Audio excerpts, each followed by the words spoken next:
The signal came in the middle of the night, Galactic Standard Time. It traveled across empty space, bouncing through relay stations, growing weaker with each light year. By the time it reached the Galactic Council chambers, the voice was barely a whisper. But the terror in it was unmistakable. Please, anyone, we are dying. The Kragath have come. Our cities burn. Our children. Please, if anyone can hear this, help us. The council chambers fell silent. 200 representatives from across known space sat in their floating seats, staring at the holographic display. It showed a beautiful world called Thessara 4, covered in crystal forests that caught starlight and turned it into rainbows. The Valindri people had lived there for 40,000 years, creating art and philosophy, never harming anyone. Now their world was on fire. Ambassador Park Minho sat in the human observation booth, his hands gripping the armrests. He was Earth's voice here. Though humans were too new to the galaxy to have voting rights, he watched the alien faces around him, searching for any sign of action. All he saw was sadness and resignation. Councillor Vrennek spoke first. The tall, blue-skinned Aquilari looked genuinely sorrowful. This is a tragedy. The Valindri are peaceful beings. They have contributed much to our culture. Then we must help them, Minho said, standing up. Several council members turned to look at him with what he guessed was surprise. Observer Minho, Vrennek said patiently, you speak from compassion, which honors you, but our military forces are stretched across 3 sectors. The Valindri world is on the outer rim, beyond our regular patrol routes. By the time we assemble a fleet and travel there, the Kragath will have finished their harvest. Minho felt his stomach turn. Harvest. Such a clean word for genocide. How long do they have? He asked. Another counselor, a floating gas being whose name Minho couldn't pronounce, answered. Based on Kragath consumption rates, perhaps 6 of your Earth days. Maybe 7. Then we send ships now. Every ship available. The chamber filled with sounds that translator implants rendered as sad laughter. Vrennek shook his head. Even if we violated every protocol and sent our entire fleet immediately, we could not arrive in time. And doing so would leave a dozen other worlds vulnerable. The mathematics of tragedy are cruel, Observer Minho. Sometimes we must accept that we cannot save everyone. We don't even try. Minho's voice rose. We just let them die? We honor their memory, Vrennek said softly. We preserve their art, their writings. We ensure the Valindri culture survives, even if the Valindri themselves do not. The council moved on to other business, trade disputes, border negotiations, normal business while people screamed and died. Minho sat back down, his heart pounding. He pulled out his communication device and composed a message. It was against protocol. It might end his career. He sent it anyway. The message traveled much faster than the Valindri distress call. It punched through quantum relays, riding Earth's newest communication network. Within minutes, it reached the United Defense Command headquarters in Seoul. Fleet Admiral Kang Dae-ho was reviewing ship deployments when the priority message arrived. He was an older man now, his hair gray, but his eyes were still sharp. He had fought in the border wars, back when humanity was still learning to navigate between stars. He had seen death. He had ordered people to their deaths. He carried those ghosts with him every day. He read Minho's message 3 times. Then he stood and walked to the operations center. Get me every ship captain we have, he said. I don't care where they are or what they're doing. I want them on a conference call in 10 minutes. His aide looked confused. Sir, is there a threat to Earth?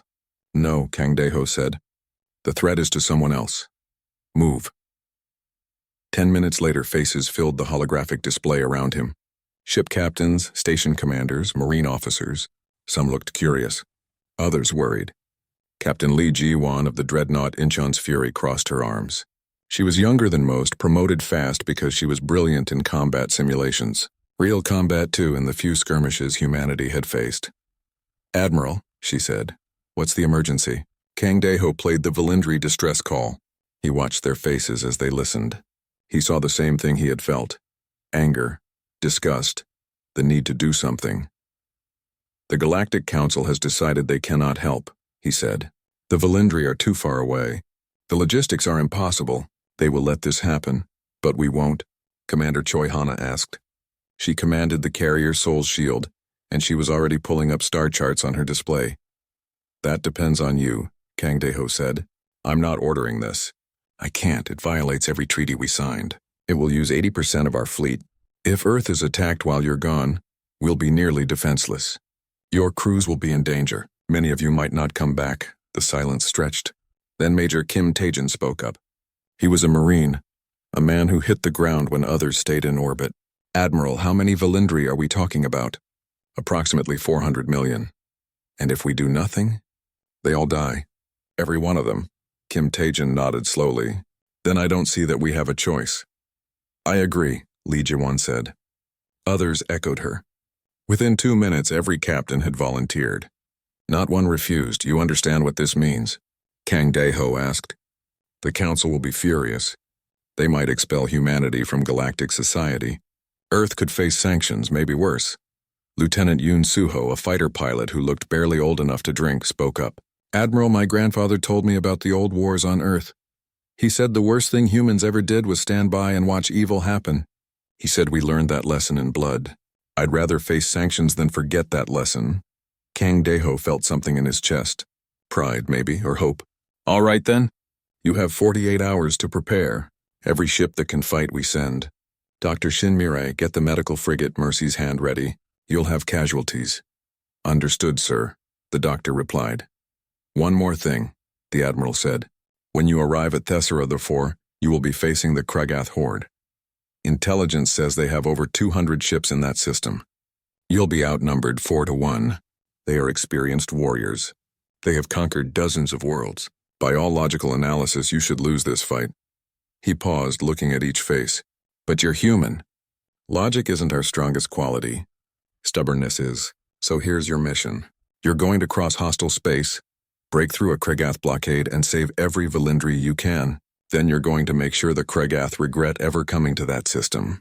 "Questions?" "Just one, sir," Lee Ji-won said with a thin smile. "Do we have permission to get creative with our tactics?" "Captain, the Council already thinks we're crazy." "Might as well prove them right. Use whatever tactics win the fight." "Understood. Inshin's Fury will be ready in 36 hours." The call ended. Kang Dae-ho stood alone in the operations center, looking at the star map. A line showed the route to Thessera IV. It cut through 3 potentially hostile territories. The fleet would be gone for weeks, maybe months.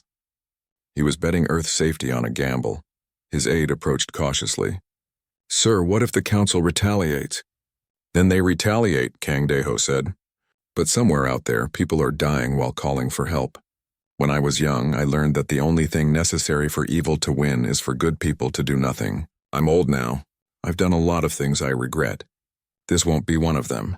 In orbit above Earth, ships began moving. Crews reported to their stations. Weapons were loaded. Engines were checked and rechecked. The monster fleet was assembling, though no one called it that yet.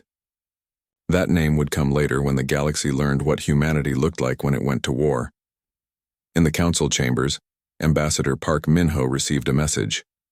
Just 3 words from Admiral Kang Dae-ho. "We are coming." Min-ho closed his eyes. His career was probably over. Earth might face serious consequences, but 400 million people would live. That seemed like a fair trade. He opened his eyes and stood up. "Counselor Vrennex," he called out. "I need to make a statement." The chamber quieted. All eyes turned to the human. "Humanity has heard the Valindri distress call," Min-ho said clearly. "We are responding. Our fleet launches within 2 days." The chamber erupted in shocked voices. Vrennex rose from his seat. "Observer Min-ho, this is highly irregular. The Council has not authorized—" "We don't need authorization," Min-ho interrupted. "Someone is screaming. We're answering. That's what we do." He sat down and ignored the chaos around him. His hand moved to a small photo he kept in his pocket. His daughter smiling on a beach on Earth. He was risking her world for strangers. But what kind of world would it be if humanity forgot how to care about strangers? The monster fleet jumped to hyperspace 2 days later. 47 warships carrying 12,000 humans. They were heading into impossible odds to save people they'd never met. Across the galaxy, the Valindri huddled in their crystal shelters, waiting for death. They didn't know that help was coming.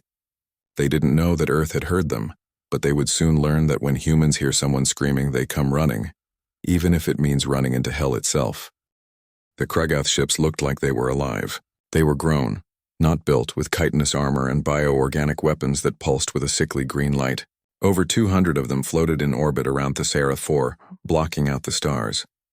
On the surface, warrior drones scuttled through the crystal cities, hunting down every Valindri they could find.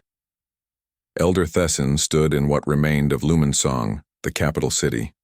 Her crystalline body was cracked in several places. Around her, the other elders gathered, their lights dimming. They were preparing to die with dignity. "Send the final message," Thessin said quietly. The communication officer nodded, her hands shaking as she worked the controls. "To all species of the Galactic Council, we are the Valindri of Thessera the Four. We thank you for the beauty we have shared across the millennia. We leave our art, our music, our thoughts to you. Remember us kindly. Remember that we tried to live in peace. Remember." The building shook. Kragath drones were breaking through the outer walls. They could hear the clicking, scraping sounds of claws on crystal. 8 hours, another elder whispered. "That is all we have left." Thessin closed her eyes. 8 hours to extinction. 40,000 years of culture, ending in screams and darkness. She wished the council had come. She understood why they didn't, but she wished anyway. 3 days later, something impossible happened. The monster fleet dropped out of hyperspace at the edge of the Thessera system. Captain Li Jiwan stood on the bridge of Inchin's Fury, looking at the tactical display. The numbers were worse than they expected. 237 enemy vessels, her tactical officer reported. Estimate 3 million warrior drones on the surface. They have orbital superiority and ground superiority. And we have 47 ships, Li Jiwan said. She smiled, but it wasn't a happy smile. It was the smile of someone about to do something crazy. Broadcast on all frequencies. Tell the Kragath to leave. Give them one chance. The communication went out in multiple languages. The Kragath response came back quickly. It was a sound like laughter mixed with clicking mandibles. "Soft mammals," the translation said. "You are prey. Go home or join the harvest." Li Jiwan looked at her crew. "Did they just call us soft?" "Yes, Captain," her first officer said. "Interesting. Tactical plot firing solutions on their command carriers. Weapons, load everything. I want railguns, hot missiles ready, and every gun we have pointed at those ugly ships. Communications, send a message to the fleet. Tell them it's time to remind the galaxy what humans look like when we're angry." Admiral Kang Deho watched from the command ship, monitoring all channels. He had given his captains freedom to fight their own way. Now he watched them work. Commander Choi Hana launched her fighter squadrons from Sol's shield. 140 fighters screamed toward the Kragath fleet, moving in patterns that made the alien sensors struggle to track them. Lieutenant Yoon Suho led the first wing. His fighter pulled 9 Gs in a turn that would have killed most species. Humans could barely handle it either, but human pilots trained until they could. Behind him, his squadron mates followed, their ships dancing through space like angry wasps. "Scatter formation on my mark," Yoon Suho called. "Make them think we're running. Then we hit them from 6 directions at once. Mark." The fighters broke apart. The Kragath ships moved to pursue, spreading their formation. That's when Incheon's Fury fired. The rail guns were earth weapons, simple in concept but devastating in practice. They used magnetic coils to accelerate metal slugs to incredible speeds. The slugs hit with kinetic energy alone, no explosives needed. When they struck the Kragath bioarmor, they punched straight through. 3 Kragath ships died in the first salvo. The metal slugs tore through their hulls, rupturing organs and breaking spines. The Kragath fleet reacted, turning to face the human dreadnought. That's when the missiles hit them from behind. Commander Choi Hana had sent half her fighters to flank the enemy. Now they launched everything they had. 50 missiles, each carrying a nuclear warhead.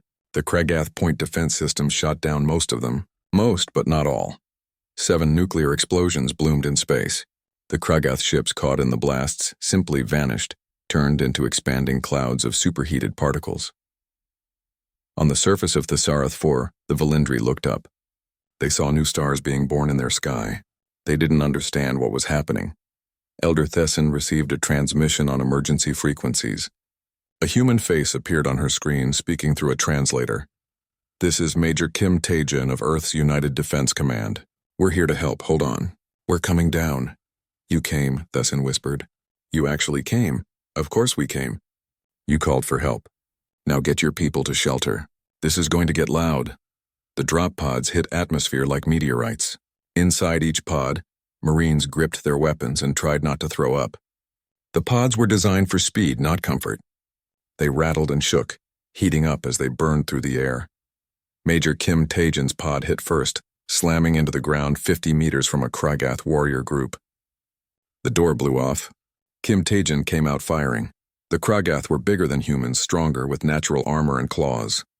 In one-on-one combat, they should have won easily, but humans didn't fight one-on-one. Kim Taejin's squad moved like they were connected by invisible strings. When one Marine drew fire, 2 others flanked. When a Kragath charged, humans scattered and hit it from 3 sides. They used grenades, automatic weapons, and in close quarters, knives and explosive charges. Sergeant Han Bora led her team into a building where Kragath had cornered a group of Valindri civilians. The Kragath thought the civilians would be shields, making the humans hesitate. They were wrong. Han Bora kicked open the door and threw in a flashbang grenade. The Kragath's compound eyes couldn't handle the sudden light. They froze for just 2 seconds. That was enough. Her team cleared the room in a fury of gunfire. 8 Kragath dead. 0 Valindri casualties. Get them out, Han Bora ordered. Move to the extraction point. In orbit, the battle was turning. The Kragath had numbers, but humans had something else. They had 10,000 years of killing each other. Every war Earth had ever fought. Every tactic ever invented. Every brutal lesson learned in blood. All of it was being used now. Captain Lee Jiwon's ship took heavy fire. Plasma weapons burned through armor. Her ship was bleeding air from 6 hull breaches. 20 of her crew were dead. But she kept fighting. Bring us about, she ordered. All power to forward shields. I want to ram that command carrier. Her first officer stared at her. Captain, that's suicide. That's the point. They'll panic and try to dodge. When they do, they'll expose their engines to Admiral Kang's ships. Trust me. Incheon's fury accelerated directly at a massive Kragath vessel. The alien ship tried to move, turning its vulnerable rear toward the rest of the human fleet. Railgun fire tore through its engines. The ship died, tumbling through space. Lee Jiwon pulled her ship away at the last second, laughing. Gotcha. The battle lasted 8 hours. When it ended, the Kragath fleet was broken. 60% of their ships were destroyed. The rest limped away into hyperspace, running from the humans. The monster fleet had lost 8 ships. 432 crew members were dead. Another 800 were wounded, but the Valindri were saved. Major Kim Taejin stood in the ruins of Lumensong, covered in dust and blood. Elder Thesson approached him slowly, her crystalline body reflecting the firelight from burning Kragath bioships falling from orbit. You saved us, she said. Why? We have nothing to offer you. No wealth, no territory, no strategic value. Kim Taejin looked tired. He had been fighting for 8 hours straight. Because you asked for help. That's enough. But the cost, your people died for us. Yes, Kim Taejin said quietly. They did. And they knew they might. They came anyway. What kind of species does this? Kim Taejin thought about that. A species that remembers what it's like to be helpless. A species that decided a long time ago that nobody should have to die alone, screaming for help that never comes. We're not perfect. We've done terrible things to each other. But we learned something from all that blood and pain. We learned that standing by and doing nothing is the worst thing of all. Thesson reached out with a crystalline hand. Kim Taejin took it carefully. It was the first time a human had touched a Valindri. Thank you, she whispered. We will never forget this. Dr. Shin Mirai and her medical teams were already working. The Mercy's hand landed in the city center, setting up emergency triage. She treated Valindri and humans side by side, her hands moving with practiced efficiency. A young Marine was brought in, badly burned. Did we win? He asked. Yeah, Shin Mirai said, working to stabilize him. We won. Good. Worth it then. In the Galactic Council chambers, chaos reigned. Ambassador Park Min-hyo stood at the center of it, watching alien representatives argue and shout. Some were angry that humanity had violated protocols. Others were scared. Scared of what it meant that humans would risk everything for strangers. Councillor Vrennex finally called for silence. Observer Minho, your people have committed a serious breach of treaty. You deployed military force without authorization. You risked war with the Kragath Collective. You could have destabilized the entire sector. I know, Minho said calmly. Do you understand the consequences? I do, and we'd do it again. 3 weeks after the battle, Thesera 4 was healing. The crystal cities were still scarred, but the Valindri were rebuilding. Human engineers worked alongside them, teaching them defensive technologies. Marines remained on patrol, making sure no Kragath stragglers returned. Dr. Shin Mirai sat in the makeshift hospital, exhausted. She had been working almost non-stop since they arrived. Human and Valindri bodies were very different, but pain was universal. So was the need for compassion. A young Valindri child approached her shyly. His name was Liran, and he had lost his parents in the attack. He held something out to her, a small crystal sculpture that caught the light and split it into rainbows. "For you," he said in halting English. "For saving us." Shin Mirai felt tears in her eyes. She took the gift carefully. "It's beautiful." "Thank you. Why did you come?" Liran asked. "Elder Thesson says you didn't know us." "You came anyway." Shin Mirai knelt down to his level. "Because you needed help. That's all the reason we needed." Back on Earth, the news had spread. Humanity had saved an alien species. They had faced impossible odds and won. People celebrated in the streets. But in the halls of power, there was worry. Fleet Admiral Kang Deho stood before a screen showing the Kragath home territory. Intelligence reports were flooding in. The Kragath Collective was gathering ships. "A lot of ships, they're coming for us," his intelligence officer said. The battle logs from Thessera IV reached them. "They know about us now." "How many ships?" Kang Deho asked. "Current estimates say 500, maybe more. They're calling it a punishment fleet. They want to make an example of Earth." Kang Deho was silent for a long moment. He had known this might happen. They all had. "Time until they arrive?" 6 weeks, maybe 7. Then we have 6 weeks to prepare. Get me every defense coordinator we have. Every military planner. Every ship designer. Every crazy person who has an idea about how to defend a solar system. We're going to turn Earth into a fortress." In the Galactic Council, the debate raged. Some species wanted to help Earth. Others argued that humanity had brought this on themselves. Councillor Vrennek stood before the assembly, his blue skin pale with stress. "We must help them," he said. "The humans saved the Valindri when we would not. They showed courage we lacked. Now they face destruction because of that courage. How can we stand by?" "They violated our protocols," another councillor argued. "They acted without authorization. If we help them, we encourage other species to ignore council authority." "Authority?" Vrennex's voice rose. "We have authority but no courage? We have rules but no honor? The humans did what we should have done. Now they will die for it and we debate protocols?" The vote was close. Too close. The council decided to offer humanitarian aid but no military support. Refugee ships would be sent to evacuate Earth if needed. But no weapons. No soldiers. No Fleet Ambassador Park Minho listened to the decision and felt cold inside. Earth would face the Kragath alone. On Thessera IV, Elder Thesson called a council of her own. The Valindri had a choice to make. Captain Li Jiwan stood before them, her ship repaired and ready to leave. "You don't have to do this," Li Jiwan said. "You've already given us the quantum shield technology. You've shared your medical knowledge. You owe us nothing more." Thesson's crystalline face showed something like a smile. "Owe you? Captain, you saved our entire species. 400 million lives. Children who will grow up, create art, love, live because you came when no one else would. And you say we owe you nothing? We didn't do it for payment. We know. That's why we must help. The Kragath are coming to your world. We cannot let you face them alone. Your ships aren't military vessels," Li Jiwan said gently. "You're artists, philosophers. You don't have weapons, then teach us," Thesson said. "You have 6 weeks before the Kragath arrive at Earth. We have 6 weeks to learn.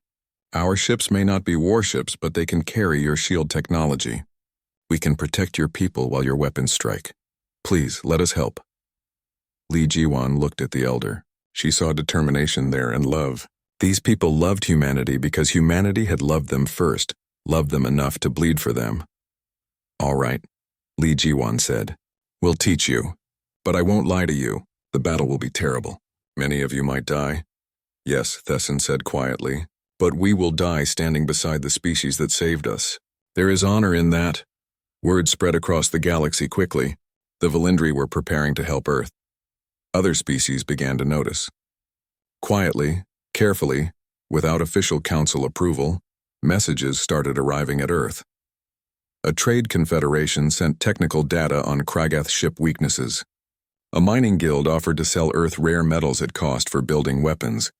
A species humanity had never heard of sent a simple message. We remember the Valindri. We remember what you did. We cannot send ships, but we send our hopes. Major Kim Tajan returned to Earth with his Marines. They had been on Thesara 4 for 3 weeks, and they looked different now. Harder. They had held crying Valindri children. They had rebuilt homes. They had taught peaceful beings how to defend themselves. They knew what they were fighting for now. Sir, Kim Tajan said to Admiral Kang Dae-ho, the Marines are ready. Every single one of us will be on those defense platforms when the Kragath arrive. I never doubted it, Major. How are the Valindri defenses? Better than expected. They learn fast. Captain Lee is staying with them for another week, getting their shield ships operational. Kang Dae-ho nodded. Good, we'll need every advantage. The Kragath are bringing 500 ships. We have 47 military vessels, not counting the Valindri support ships. 10-to-1 odds, Kim Tajan said. Could be worse. How? Could be 11-to-1. Despite everything, Kang Dae-ho laughed. That's the spirit. Spread it to the troops. I want everyone to understand. We're not just fighting for Earth. We're fighting for every species that can't fight back. We're proving that doing the right thing, even when it's hard, is always worth it. On the moon, engineers worked around the clock. Luna's far side was being transformed into a massive weapons platform. Colonel Park Soman directed the construction, pushing everyone to their limits. I want every railgun operational by next week, she shouted over the construction noise. Triple-check the power systems. When the Kragath come, I want to hit them so hard their great-grandchildren feel it. In orbit above Earth, Commander Choi Hana drilled her pilots relentlessly. They flew simulations until they couldn't see straight. Then they flew more. Lieutenant Yoon Suho crashed in a simulator for the 10th time that day. He climbed out, frustrated. You're trying too hard, Commander Choi said. The Kragath are aggressive. They charge. You don't need fancy moves. You need to be where they don't expect. Like, how do I do that? Stop thinking like a pilot. Think like prey. Where would you hide? Where would you run? Then be there with guns ready. Yoon Suho nodded slowly. Use their aggression against them. Exactly. They think we're weak because we're smaller. Let them think that until it's too late. Across Earth, civilians prepared too.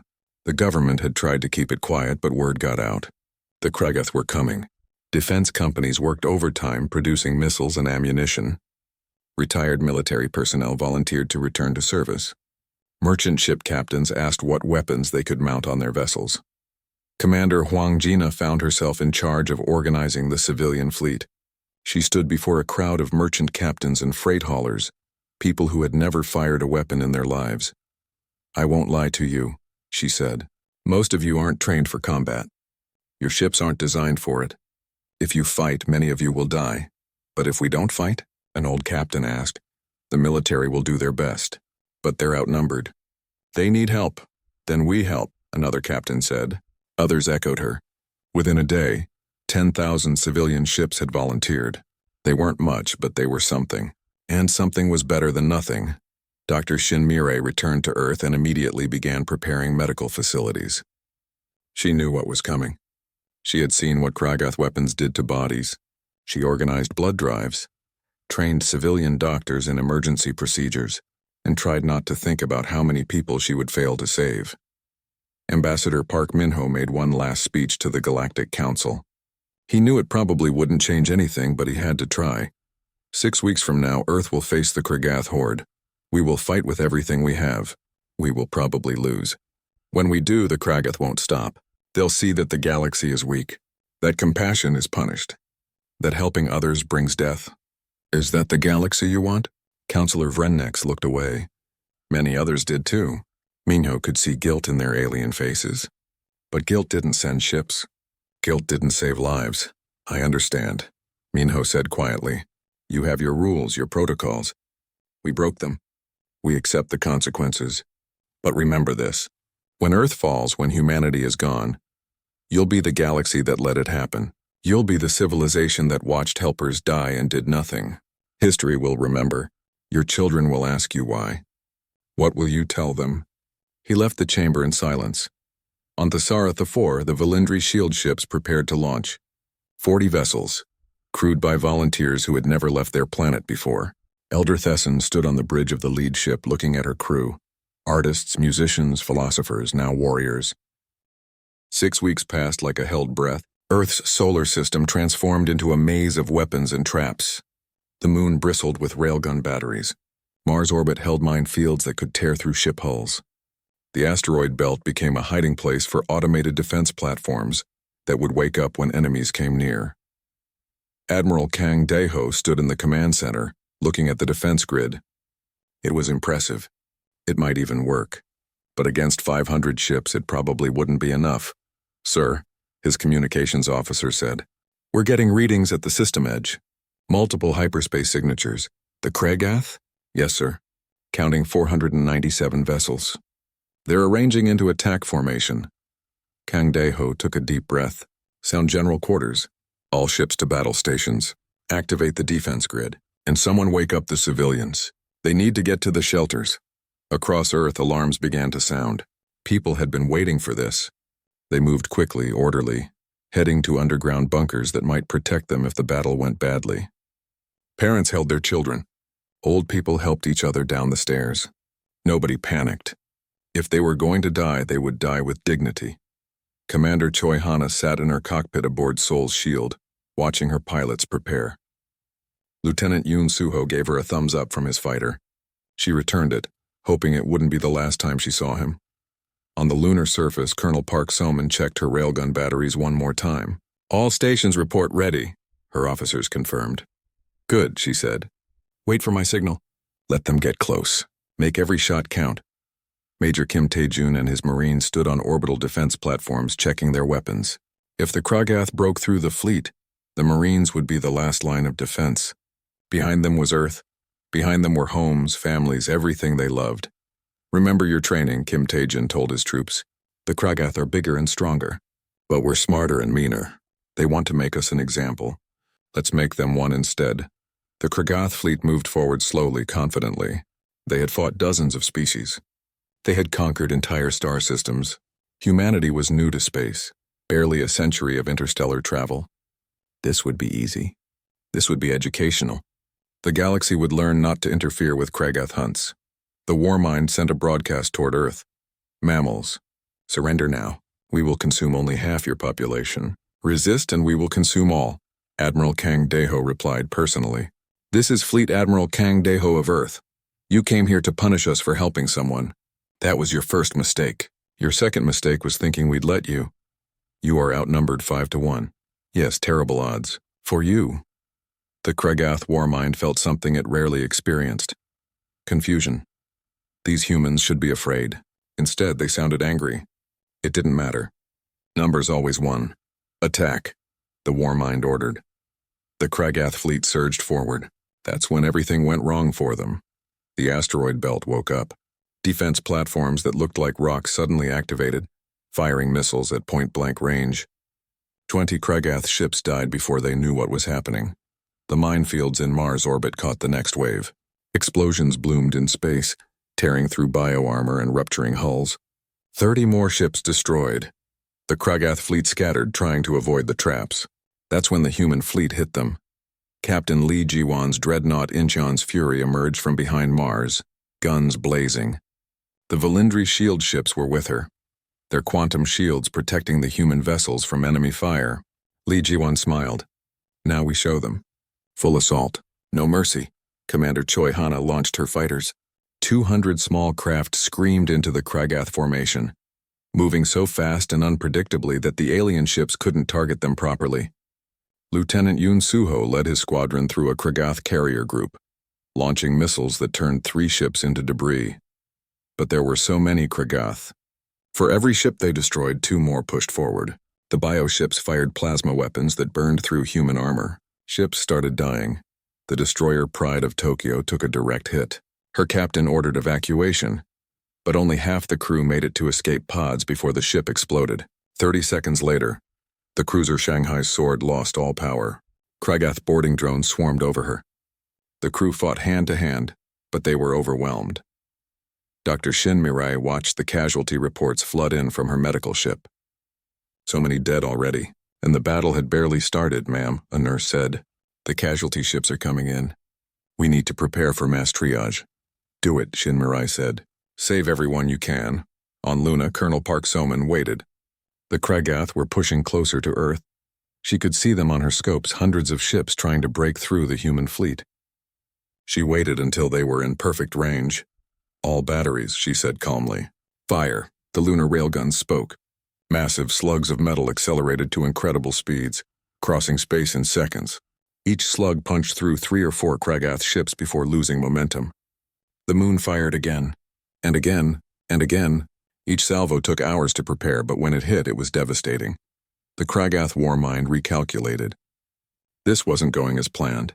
The humans fought with a desperation and creativity that was unexpected. Their weapons were crude but effective. Their tactics were unpredictable, and they didn't surrender even when losing.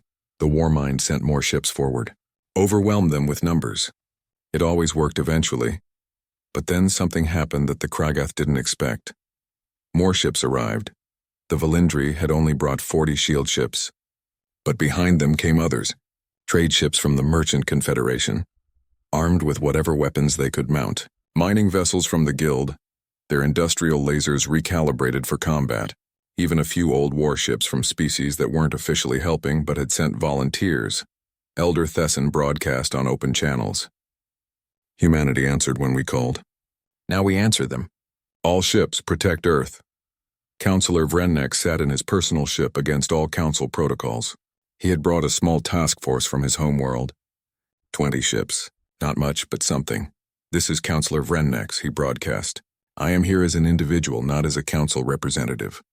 But I am here because the humans were right and we were wrong. Sometimes the moral choice is worth breaking the rules for." The Kragath war mind felt something new. Uncertainty. This wasn't a battle anymore. This was something else. Multiple species working together, defending a single world. It didn't make sense. The Valindri gained nothing from this. The others even less. Why would they risk themselves? On Earth, people in the shelters watched the battle on screens. They saw human ships dying. They saw alien ships arriving to help. An old woman started crying. Her granddaughter held her hand. "Why are they helping us, Grandma?" "Because we helped them first, dear. Because kindness spreads like fire. We lit a match when we saved the Valindri. Now look how it burns." Major Kim Tajan watched a Kragath boarding ship heading for his platform. He readied his Marines. "Here they come. Remember, we're not just fighting for Earth. We're fighting for the idea that good people don't stand by and watch evil happen. Make every shot count," the Kragath boarded. The fighting was brutal. Hand-to-hand combat in zero gravity. Marines against warrior drones twice their size. But humans had something the Kragath didn't. They had fought each other for thousands of years. They knew every dirty trick. They used environmental hazards, vented atmosphere, set traps, fought with a viciousness born of defending home. Kim Tajan's platform held. Barely. Half his Marines were dead or wounded. But they held. The battle raged for 3 days. Ships burned. People died. The space around Earth was filled with debris and bodies. The Kragath kept pushing. They had lost 200 ships, but they still had 300. They could still win. That's when Captain Lee Jiwan made a decision. "All ships," she broadcast. "Listen carefully. We're going to do something crazy. The Kragath command carriers are at the back of their formation. I'm taking Inchin's fury straight through their lines to hit them. Anyone who wants to come with me, form up." "Captain," her first officer said. "That's suicide. We'll never make it through." "Probably not," Lee Jiwan agreed. "But if we take out their command structure, the rest will fall apart. It's worth the risk." Admiral Kang Daeho heard her plan. He should have ordered her to stand down. It was too dangerous. Too many lives at stake. But he looked at the tactical display. She was right. Hit the command carriers and the Kragath fleet would lose coordination. "Do it," he said quietly. Inchan's fury turned and accelerated. Behind her, 30 other ships followed. Human, Valindri, Aquilari, species that had never worked together before, united by one goal. Protect Earth. They punched through the Kragath lines like a spear. Ships died around them. Explosions lit up space. Lieutenant Yoon Suho's fighter squadron flew escort, desperately trying to keep enemy fire off the larger ships. Yoon Suho's fighter took a hit. His canopy cracked. He could feel the air leaking out. "Squadron continue mission," he transmitted. Then he rammed his dying fighter into a Kragath cruiser. Both exploded. Commander Choi Hana saw it happen. "Yoon," she whispered. Then she screamed into her radio. All fighters avenge him. Kill everything with a Kragath signature. The strike force reached the command carriers. Captain Lee Ji-won's ship was on fire. The silence after the battle was worse than the noise during it. Space around Earth was filled with debris. Pieces of ships, both human and Kragath. Bodies floated in the void, frozen. Emergency lights blinked on damaged vessels calling for help. Admiral Kang Dae-ho stood in the command center, now quiet except for damage reports coming in.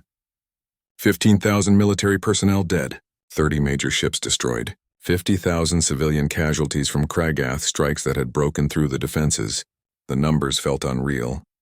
He had ordered those people to fight. He had sent them to die. He touched a display showing the names of the dead. So many names. He would remember everyone. "Sir," an officer said gently, "the rescue operations are requesting guidance." Kang Dae-ho straightened. The battle was over, but people still needed him. "All available ships focus on rescue. I want every escape pod recovered, every survivor found. Coordinate with our allies. The Valindri shield ships can cover rescue operations in case the Kragath come back." "Yes, sir." But the Kragath didn't come back. 300 ships had limped away in retreat. They had come to punish Earth and learned that humans were much more dangerous than expected. The Warmind was dead. The survivors would spread the word. Humanity was not prey. Captain Lee Ji-won woke up in a medical bay. She tried to sit up and pain shot through her side. Dr. Shin Mirai appeared beside her, pressing her back down. "Easy, Captain. You have 3 broken ribs and severe burns. Your ship barely made it back. My crew?" Shin Mirai's face said everything. 60% casualties. "But the rest are alive because of you." Lee Ji-won closed her eyes. 60%, more than half her crew dead. But Incheon's fury had killed the command carrier, had broken the Kragath formation, had saved Earth. Was that worth 60% of her crew? She didn't know. She might never know. "Lieutenant Yoon Soo-ho?" she asked, though she already knew the answer. He died ramming a Kragath cruiser. Saved the strike force. He was 23 years old, 23. Just a kid. Lee Ji-won felt tears on her face. So many kids. So many people who would never go home. Across Earth, memorial services began. On every continent, in every city, people gathered to remember the fallen. Old and young. Military and civilian. Human and alien. They had died together defending Earth. Major Kim Tae-jin attended the service for his Marines. Half his battalion gone.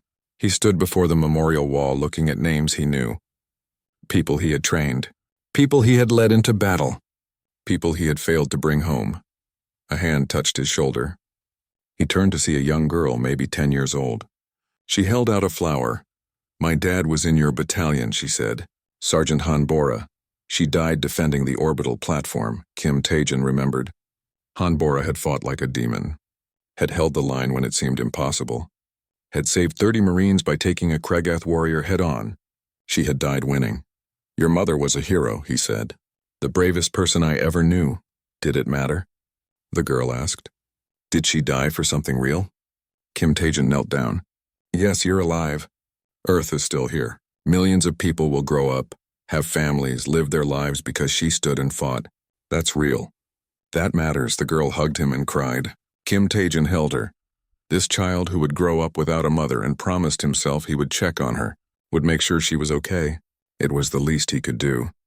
In the Galactic Council chambers, everything had changed. Councillor Vrennik stood before the assembly, no longer apologetic or uncertain. "The humans saved the Valindri when we would not," he said. "They faced the Kragath alone when we abandoned them. And yet they won. Not alone in the end. Other species came to help. Not because the Council ordered it, but because it was right. That is what leadership looks like. That is what courage looks like." Ambassador Park Min-ho sat in the human observer booth watching the debate. He was tired. He had spent 3 days coordinating rescue efforts, talking to families of the dead, trying to hold together a humanity that had been bloodied but not broken. "The Guardian Protocol must be approved," Vrennex continued. "A rapid response force for humanitarian crises. The humans will lead it. We will contribute. Never again will we sit in comfort while others scream for help. Never again will we let fear of consequences prevent us from doing what is right." The vote was taken. This time it wasn't close. The Guardian Protocol passed with overwhelming support. Min-ho stood and addressed the council. "Thank you. But understand this. We will not let politics interfere with saving lives. If you delay, if you debate while people die, we will go anyway. We learned that lesson at Thessera IV. We proved it at Earth. The galaxy can work with us or stay out of our way. Some counselors looked offended. Others nodded approval. The balance of power had shifted. Earth was no longer an observer. Earth was a force. On Thessera IV, Elder Thessin stood before a memorial of her own. 20 Valindri shield ships had been destroyed defending Earth. 4,000 volunteers who had never wanted to be warriors, who had died protecting the species that saved them. She touched the crystal memorial, feeling it resonate. You proved that love is stronger than fear, she whispered. Thank you, a human approached. Commander Huang Jina, who had coordinated the civilian fleet. She had survived, though her ship had been damaged. She stood beside Thessin. We couldn't have won without you, Huang Jina said. Your shield saved hundreds of our ships. You saved our entire species, Thessin replied. This was the smallest repayment. It wasn't small. It was everything. They stood together in silence, two very different beings united by sacrifice and respect. 6 months later, the Guardian fleet launched from Earth orbit. 50 ships from Earth, 20 from the Valindri, smaller contributions from 15 other species. They weren't a conquest fleet. They weren't empire builders. They were protectors. Commodore Li Jiwan stood on the bridge of Guardian's Promise, the new flagship. Her injuries had healed, though the scars remained, physical and emotional, but she was ready to continue the mission. Someone had to. Her crew was mixed now. Humans. Valindri. Aquilari. Even 3 reformed Kragath who had seen what humanity did for strangers and wanted to be part of something better than endless conquest. They worked side by side, learning each other's languages and customs, becoming something new. Dr. Shin Mirai served as chief medical officer. Her medical bay could treat 20 different species now. She had learned so much from alien healers, and they had learned from her. Medicine was becoming a shared science. Colonel Kim Taejin commanded the Marine contingent. His troops trained alongside alien soldiers, teaching and learning. Humans taught close combat tactics. Valindri taught sensor technology. Aquilari taught zero-gravity maneuvering. They were becoming a real force. Admiral Kang Daiho watched the fleet depart from Earth. He was old now, his hair completely white, his hands shaking slightly. But his eyes were still sharp. He had led Earth through its darkest hour. Now he would guide the next generation. Sir, an aide said, the memorial service for the Battle of Seoul is starting. They're expecting you to speak. Kang Daiho nodded. He walked slowly to the ceremony grounds. Thousands had gathered, families of the dead, survivors, people who wanted to remember. He stood before the memorial wall, looking at 15,000 names carved in stone. His voice was quiet but carried. We paid a terrible price. We lost people we loved. We sacrificed more than any species should have to sacrifice. Was it worth it? He paused, looking at the faces watching him. The Valindri are alive. 400 million beings who would have been destroyed. Earth survived an attack that should have killed us. The galaxy learned that compassion has teeth, that doing the right thing matters more than easy choices. Yes, it was worth it. Every life we lost bought something precious. They bought hope. They bought a future where people answer when someone screams for help. An old woman stood up in the crowd. She had lost her son in the battle. My boy died for strangers. Will the galaxy remember him? Yes, Kang Daiho said firmly. The galaxy will remember. Every species that learns about the Battle of Seoul will know that humans heard a cry for help and answered. They will know that we lost 15,000 heroes defending that choice. Your son's name is on this wall. In 1,000 years, people will stand here and remember what he died for. 3 weeks later, Guardian's Promise received its first distress call.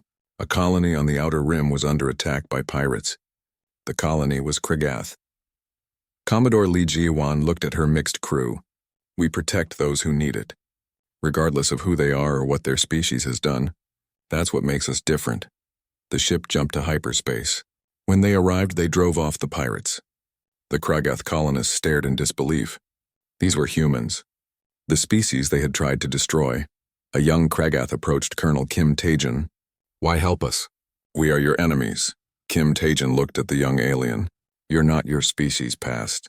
You're its possible future. Everyone deserves a chance at a better future. The Kragath colony asked to join the Guardian Network. They would be the first Kragath to reject the Warmind's teachings. More would follow. 50 years later, the galaxy was different. The Guardian Protocol operated across 40 sectors. Hundreds of species contributed ships and personnel. The Rapid Response Force had saved dozens of civilizations from disaster.